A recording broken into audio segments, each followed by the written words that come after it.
The first networking event that I went to it was quite intimidating. It was quite a big event. There was lots of people there, and walking in and being, you know, one person where everybody's talking can feel like you're the only person who doesn't know anyone, which is, you know, there's a small part of me is thinking, oh, I'm just gonna go, it's fine.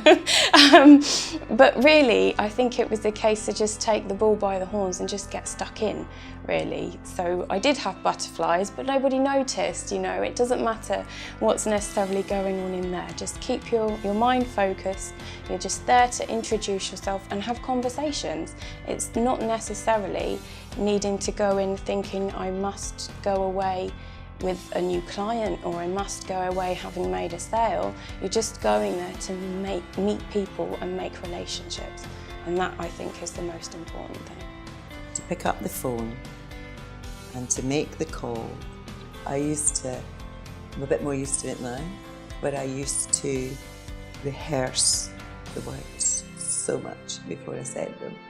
I would be stressing out like a mad person, pacing up and down. And in those days I didn't have an office, so I was like working out of the bedroom and walking up and down, saying the words out loud, looking in the mirror. And then you would pick up the phone and all of that would fly straight out of your brain and you become a gabbling idiot. But eventually you don't gabble.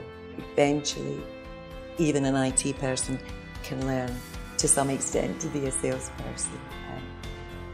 But it's a very big challenge, talking to complete strangers and asking for their time and a meeting because you have something you need to discuss. Very tough job. Any tip that I could give somebody that's feeling stressed about going out to meet people is to just take a few moments before you go into the place, into the building, the meeting, and just close your eyes, take a breath and envision yourself acting in a way that you feel good.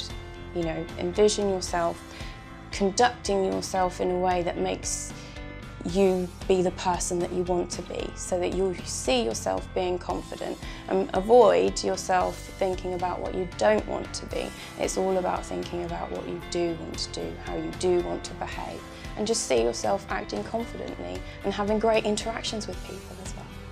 When I have to make those difficult phone calls, I am thinking of myself as supporting myself, which sounds bonkers. But if I kind of project myself out of there to be able to pick up the phone calmly, I'm the captain, I'm leading the team, and I can say the difficult things that I want to say without stressing out. I don't try to befriend the person on the other end of the phone. I'm leading the charge, and well, you can see I'm actually sitting up when I'm doing it, looking very serious about it. And then when I actually meet them, I can just be me again. My first face-to-face presentation was absolutely terrifying. I was asked to do a talk for a group of women. There was about 40 people there, which might not be a lot for some, but it was a lot for me.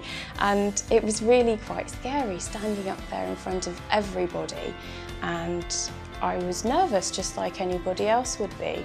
And I remember driving there, I was talking to myself all the way there and, you know, practicing my own techniques that I use with my clients, and I was feeling absolutely fine until the moment that I got there and I thought, oh my gosh, what's going to happen?